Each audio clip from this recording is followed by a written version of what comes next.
Tuloy-tuloy lang guys ang hango. Last bodega na namin to. Malapit na kami matapos maghango. Kaya guys, malapit na rin kami makalis. Ha? Diyan kami sa truck naghahango ng isda. Oh.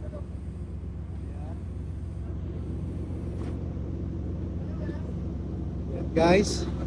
Pagkatapos namin ng hango, balik na rin kami ng fishing ground guys. Kaya ngayon si Boy Butas, si Boy Hilo,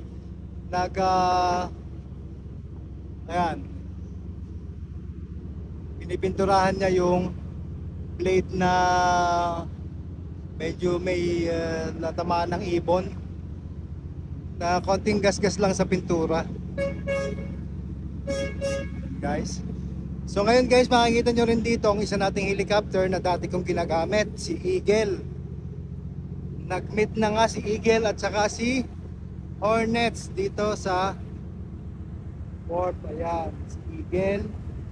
Si Eagle po yung black na dati kong ginagamit. So nandito pa rin po kami sa Port of Play. May mga barko dito. Yan po, puro isda po ang laman yan. Carrier ng isda yan guys. So yan, ang dami din ng truck dito na naghahakot ng isda. Truck yung hinahakot nila.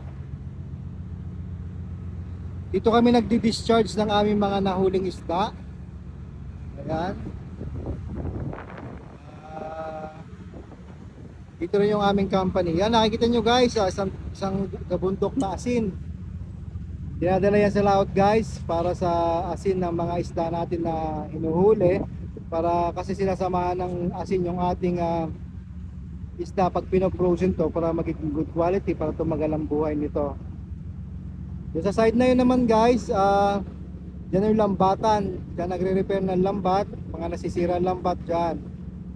Kabundok na lambat din naman dyan sa area na yan. So ganito po guys ang aming buhay dito. Pagkatapos namin manghuli ng isda at mapuno yung barko, discharge kami o deliver kami ng isda sa port kung saan doon ang order kung saan kami. So magkadikit nga itong dalawa nating barko. Yan. Nababa taas. Nababa na taas yan, no? O magkadikit yan. Diyan ako sumakay last time guys, noong last year. Ha? Bago ako umuwi, tama, last year. Ang gamit kong helicopter, yan si Eagle. So ngayon, dito naman tayo kay Jessica, kay Sunflower 8, si Hornets naman ang ating kasama. Ayan guys.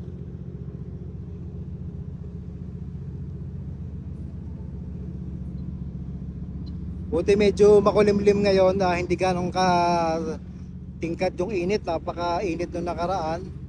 So makulimlim sa ngayon, so hindi gaano masakit sa balat.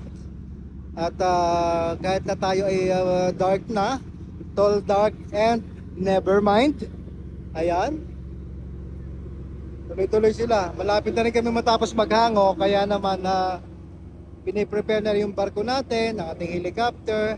Lahat ng dapat ay preparado papunta sa laot guys.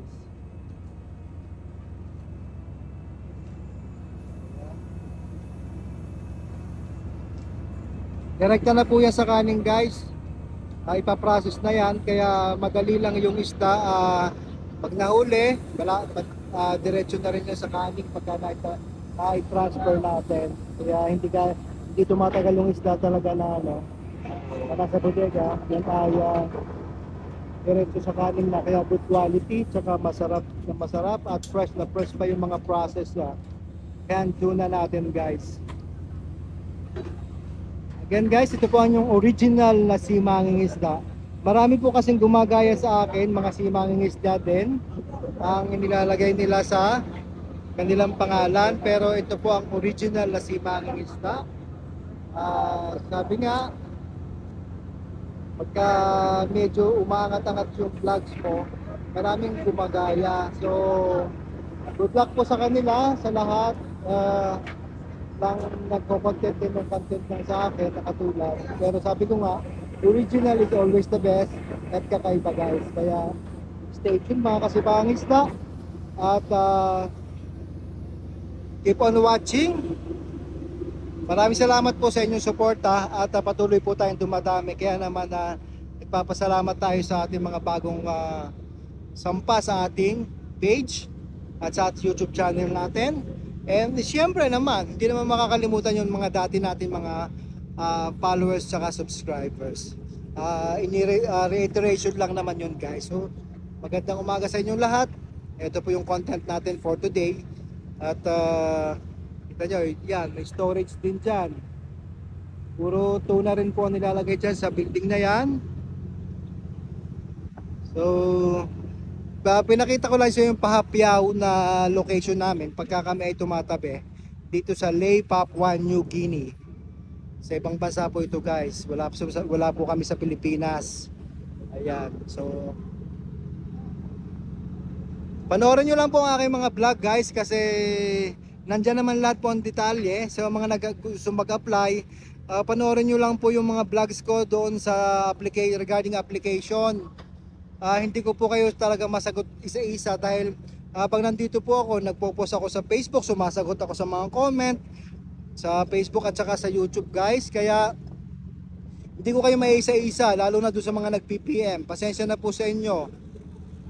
Kulang na kulang po yung oras ko pagka nasa tabi, kasi kailangan kong bilisan ang pagpo-post, kasi sayang naman yung mga videos ko na kinuha kung hindi may popost sa pagtabi namin. Every time na mag-post po ako, ibig sabihin may signal ako, nasa tabi ako noon. Pero pag wala po akong mga update sa inyo, ako po ay nangingista, lumilipad, naghahanap ng isda guys. So salamat po sa pangunawa. Thank you po. At mahaba na naman itong ating vlogs.